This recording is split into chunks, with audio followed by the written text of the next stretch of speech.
ನಾರಾಯಣಗೌಡರು ಇದ್ದಾರೆ, ಕರವೇ ಅಧ್ಯಕ್ಷರು ನಾರಾಯಣಗೌಡರು ಇದ್ದಾರೆ. ಸರ್ ನಮಸ್ಕಾರ, ಶಿವಶಂಕರ್ ಮಾತಾಡ್ತಿದ್ದೀನಿ ಸರ್. ನಮಸ್ತೆ ನಮಸ್ತೆ, ಹೇಳಿ ಶಿವಶಂಕರ್. ಏನ್ ಸರ್, ಏನ್ ಕತೆ ಇದು? ಹಿಂಗಾಗ್ಬಿಟ್ರೆ ಹೆಂಗೆ ಅಂತ ಬರೆ ಮೇಲೆ ಬರೆ ಎಳಿತಾ ಇದಾರಲ್ಲ ಇವರು. ಹೌದು ಹೌದು, ನಮಗೆ ಅದು ಕಟ್ಟಿಟ್ಟ ಬುತ್ತಿ. ಓಕೆ, ಯಾವತ್ತೂ ಸಹ ನಾನು ಮೊನ್ನೆನೂ ಹೇಳಿದೆ, ಕಾವೇರಿಯ ವಿಚಾರದಲ್ಲಿ ಇಲ್ಲಿವರೆಗೂ ನಾವು 100 ಕೋಟಿ ಕಳ್ಕೊಂಡು ವಾದ ಮಾಡಿಸಿರು, ನಮ್ಮ ಪರಿಸ್ಥಿತಿಯನ್ನ ಅವರಿಗೆ ಹೇಳ್ಕೊಂಡ್ರು. ಇವತ್ತವರೆಗೂ ನಮಗೆ ಯಾವುದೇ ನ್ಯಾಯ ಸಿಗ್ಲಿಲ್ಲ, ಸಿಗೋದು ಇಲ್ಲ ಅನ್ನೋದು ಒಂದು ಪಕ್ವಾಗ್ಬಿಟ್ಟಿದೆ. ಇವತ್ತು ನೋಡಿ, ಕಾವೇರಿ ನೀರು ನಿಯಂತ್ರಣ ಸಮಿತಿ ಆದೇಶ ಮಾಡಿತು.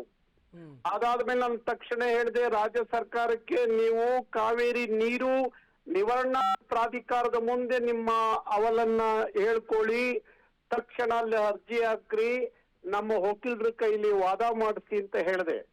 ಇವತ್ತು ಕಾವೇರಿ ನಿವಾರಣಾ ಪ್ರಾಧಿಕಾರವೂ ಕಾವೇರಿ ನಿಯಂತ್ರಣ ಸಮಿತಿ ಹೇಳಿರೋದನ್ನ ಎತ್ತಿಡಿಯೋದಾದ್ರೆ ನಮ್ಮ ಹಳಲನ್ನ ಯಾರ ಮುಂದೆ ಹೇಳ್ಕೋಬೇಕು? ಕರೆಕ್ಟ್. ಇಲ್ಲ ಕೇಂದ್ರ ಸರ್ಕಾರ ಬಂದು ನಮ್ಮ ಮಾತು ಕೇಳುತ್ತೆ, ಏನೋ ಕೂರ್ಸಿ 2 ರಾಜ್ಯಗಳ ಮಧ್ಯದಲ್ಲಿ ಏನಾದ್ರೂ ಒಂದು ತೀರ್ಮಾನ ಮಾಡುತ್ತೆ ಅಂದ್ರೆ, ಇಲ್ಲಿವರೆಗೂ ಕೇಂದ್ರ ಸರ್ಕಾರ ಈ ಕಾವೇರಿ ವಿವಾದದಲ್ಲಿ ಮಧ್ಯಸ್ಥಿಕೆಯನ್ನ ವಹಿಸ್ಲೇ ಇಲ್ಲ. ಇನ್ನ ಕೋರ್ಟ್ಗಳಲ್ಲಿ ಹೋದ್ರೆ ಕೋರ್ಟ್ಗಳಲ್ಲೂ ನಮಗೆ ನ್ಯಾಯ ಸಿಗಲ್ಲ. ಇನ್ನು ಎಲ್ಲಿಂದ ನಾವು ನ್ಯಾಯ ಪಡ್ಕೊಳ್ಳಿಕ್ ಸಾಧ್ಯ? ಹೀಗಿರುವಾಗ ನಮ್ಮಂತ ಹೋರಾಟಗಾರರಿಗೆ ನಾವು ನಮ್ಮ ಮುಂದೆ ಕಾಣೋದೇನು ಅಂದ್ರೆ, ನಮಗೆ ಇಂಥ ಅನ್ಯಾಯಗಳು ನಿರಂತರವಾಗಿ ಆಗೋದಾದ್ರೆ ಇಂಥ ಎಲ್ಲ ಆದೇಶಗಳನ್ನ ತೀರ್ಪುಗಳನ್ನ ಧಿಕ್ಕರಿಸಿ ಇಡೀ ರಾಜ್ಯದಲ್ಲಿ ಒಂದು ದೊಡ್ಡ ಹೋರಾಟಕ್ಕೆ ಸಜ್ಜಾಗ್ಬೇಕಾಗತ್ತೆ.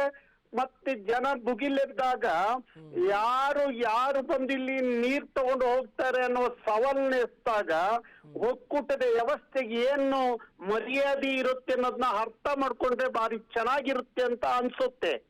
ನಾವು ಭಾರತದ ಒಕ್ಕೂಟದೊಳಗಡೆ ಇಂಥ ಎಲ್ಲಾ ರೀತಿಯ ಅನ್ಯಾಯಗಳು ನಮಗೆ ಆಗೋದಾದ್ರೆ ನಾವು ಎಲ್ಲಿವರೆಗೂ ಇದು ಸಹಿಸ್ಕೊಳಕ್ ಆಗತ್ತೆ?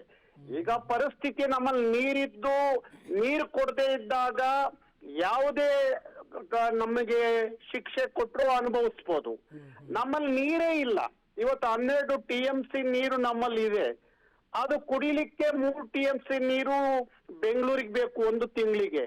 ಇನ್ನ ಇರೋದು ಒಂದು 8-9 TMC ಅಂದ್ರೆ ಅದ್ರಲ್ಲಿ ಇವರಿಗೆ 4.5 TMC ನೀರ್ನ ತಮಿಳ್ನಾಡಿಗೆ ಕೊಡಿ ಅಂತ ಕೊಟ್ಬಿಟ್ರೆ ನಾವು ಏನ್ ಮಾಡ್ಬೇಕು? ಎಲ್ಲಿಂದ? ಇನ್ನ ಡ್ಯಾಮ್ ಅಲ್ಲಂತೂ ಇನ್ನು 3-4 TMC ನೀರ್ನ ನಾವು ಬಳಸಕ್ಕೆ ಆಗೋದಿಲ್ಲ. ಡೆಡ್ ಸ್ಟೋರೇಜ್ ಅದು ಬಳಸಕ್ಕೆ ಆಗೋದಿಲ್ಲ. ಮತ್ತೆ ನಾವು ಕುಡಿಯೋ ನೀರಿಗೆ ಎಲ್ಲಿಗೆ ಹೋಗ್ಬೇಕು? ಖಂಡಿತ ಸರ್, ಮಾತಾಡ್ತೀನಿ.